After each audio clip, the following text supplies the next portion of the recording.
Hi, everyone, and welcome to the latest edition of the Bison video blog, pre-Christmas edition, along with Jeff Kolpack. I got his name right after I was harassed about it all weekend. I am Dom Izzo. Jeffrey, the Bison are heading back to Frisco for a second straight year. We've had a couple days to digest how great that game was on Friday night at the Fargo Dome. I've been here for 6 years. I saw the Sam Houston State game, the Cole Heckendorf game-winning touchdown. I think I put that one above it, what happened. The fourth down play with Jensen scoring, the crowd, the atmosphere. It was unbelievable on Friday night. It really was. That's number one in your book. It is to me. Prisoner of the moment I am. As far as exciting endings, though, I don't know how you can disagree with the Sam Houston State game, because that was 2 plays, last-second touchdown. I mean, that was, as far as the frenetic ending, I'll go with that one still. But the fact this was FCS semifinals, the fact that the Dome was what it is, national television audience, it's hard to disagree with you, although... I know this is painful for you. Our predictions. Yeah. Which, by the way, I won this year in the paper. You did. I picked 27-21. Yep. Peterson, 21-17. He's a great football mind. He got his degree in prognostication. He told us that on Friday, so he's got the degree now. You know the Seinfeld thing where he goes Newman? I always go Peterson. Yes, I know. He's getting us all the time. And now he's got 3 weeks to scheme up what he's got planned for us down in Frisco. As do the Bison, who I will tell you, they probably need it, because after the 2 back-to-back games, the short week to get ready after Wofford for Georgia Southern, and now to get ready for another kind of option team in Sam Houston State. But I think the Bearkats, Jeff, they would love to come back and play right away after what they've done. They're on a roll, even though they've had to go 2 long road trips, 2 weeks in a row to Montana State, come back, then go up to Eastern Washington. They're hot. No doubt. Their offense is hot. Their team is hot. Defense got a little cool in the second half, but I think they would rather play right away right now. And DSU, they had a great formula last year. Whatever they did, and we did some stories on it, but their routine from the last game, from the semifinals to that 3 weeks to the championship game, I thought they hit it right on the head, because they were fresh, ready to go team. They peaked right in Frisco, right when they absolutely needed to, and not a couple days before. Willie Fritz sent his team home for, I believe, a week last year. I'm curious to see if he changes his strategy leading up to Frisco after that. Maybe didn't work, because I'm sure there were some people that thought maybe they got a little stale before the game. Sure, and I think that's going to be question number one for Coach Fritz. Are you going to change up what you did last year?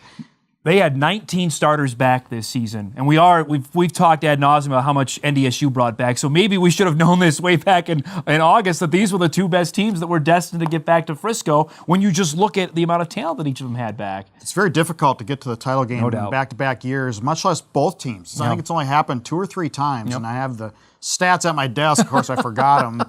This is the 3rd time it's happened, and they have since they went to this model in 1978. Montana and Marshall did it in 95 and 96, and that's right. And then 91 through 93, Youngstown State and Marshall did it. There's a common theme. If you take Montana out, all those schools are now playing at the big boy division, and those are some great games. The Montana and Marshall had Chad Pennington and Randy Moss in it, and we'll have some NFL prospects on the field in Frisco again in a couple weeks. Well, you'll have Marcus Williams, I think Billy Turner. I think Tim Flanders can play at the next level. He's really, really good. Is he fast enough, I guess? That's a good question.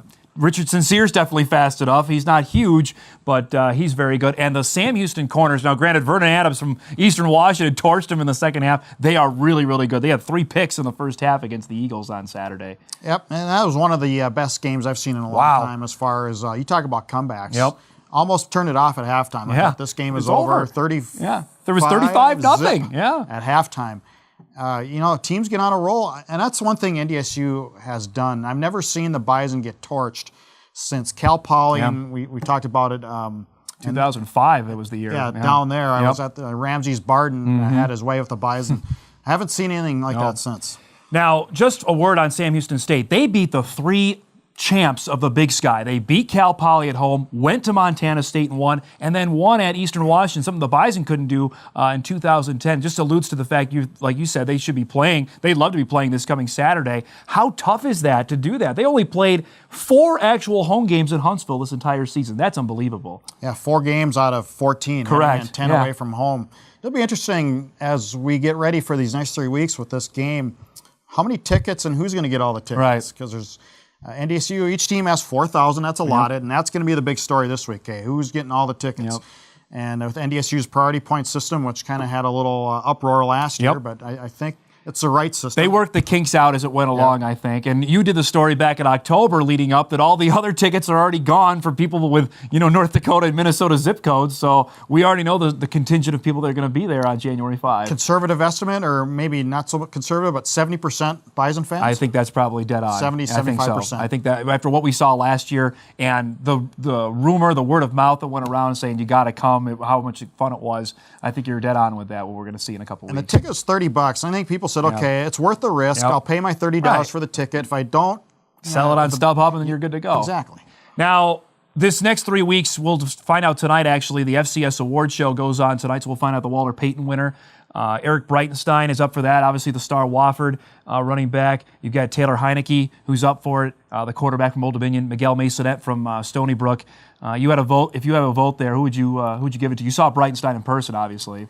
I think Heineke, though, he set a record, FCS record for passing yards in one season. What was it, 5,000? Yeah, something? And he had 700 yards in one game earlier this season as well, quarterbacking for Old Dominion. Marcus Williams is up for the Buck Buchanan Award as the Defensive Player of the Year. Do you think he has a shot? No, he doesn't have the statistics. That's part of the problem in that award is if nobody throws your way, right? Getting those eye-popping stats that the voters across the country.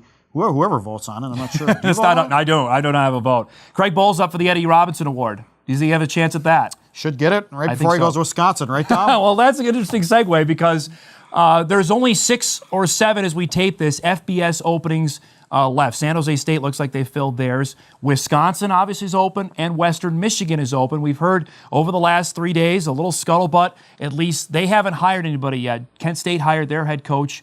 What do you think? This is a MAC school. We've heard at Ball State. We heard Northern Illinois a couple years ago. What do you think about this move with Craig Bohl? You're of the mindset that he'll never go to a MAC school. I am of correct? that mindset, yes. And I'm mostly leaning that way. I just don't think that's something he wants to do. They've seen the MAC. They've beat the MAC. Wisconsin now, that's a little interesting. Oh, that's way different. And it's a little suspicious that they haven't hired somebody, isn't it? I mean, absolutely. Because those schools move fast. Tennessee moves fast. All those big guys move fast. And it's just a little different here. Barry Alvarez, obviously, is the athletic director. He's going to coach the Rose Bowl game for Wisconsin. And he knows Craig Bohl, obviously, from their days at Nebraska. That there's, I guess, the in, as we've talked before. With Minnesota had the opening before Brewster was hired. And Craig used to coach there, and there's a lot of schools who will hire somebody who's coached there before. What do you think the chances are, if you had a ballpark of him actually getting the Wisconsin job as we sit here on December 17th? 30, 40%. One thing I have to wonder is Wisconsin's gone the NDSU route before via Tulsa with the Don Morton coaching system. And it didn't really work out that well for Don in Wisconsin. And I'm wondering if the boosters remember that, or is that too long ago? Or they also could say they went that way with Brett Bielema. He wasn't that well known when he got the Wisconsin gig, and then he did what he did with the Badgers. That maybe that say, well, that works. Maybe we want a more high-profile guy. I'm of the mindset they want a big name, that they would not go for Craig Bohl. That's just me. Well, I mean, but he's recruited in Wisconsin for 10 years. And he just got another one yesterday, so that's five out of the state of Wisconsin for 2013. But we got plenty more to come here as the Bison and Sam Houston State get set. One quick word before we go. The Bison men's basketball team will wrap up non-conference play this coming Friday with Morehead State, a chance to get 10 wins before they start Summit League play. That's pretty good. Great start for Saul's team, but again, and they've said this all along, they're about January and February and first part of March. It's something they had a hard time with last year. And I think there's an inner motivation between those players that they got to play better in those months. Curious part of the schedule, too, Jeffrey, is right before the first of the year, they play the Jacks at home. No students there. I'm curious to see if that deflates it, knowing Nate Walters is coming, knowing the Jacks of the NCAA tournament team. I'm really curious to see that atmosphere on December the 29th. Who makes the schedule for I'm disappointed. I'm really disappointed in that, too, because that takes away all the atmosphere. I would think that many teams, you should be able to work something out with everybody. Especially for that game. Yeah. Oakland IPFW, you don't get that same kind of heat. USD and SDSU has the same thing. They won't have the students. Come on, Commissioner. Get the schedule around. There you go. Kolpack again throwing shots at the Summit League. That'll wrap it up for the latest edition of the Bison Video Blog.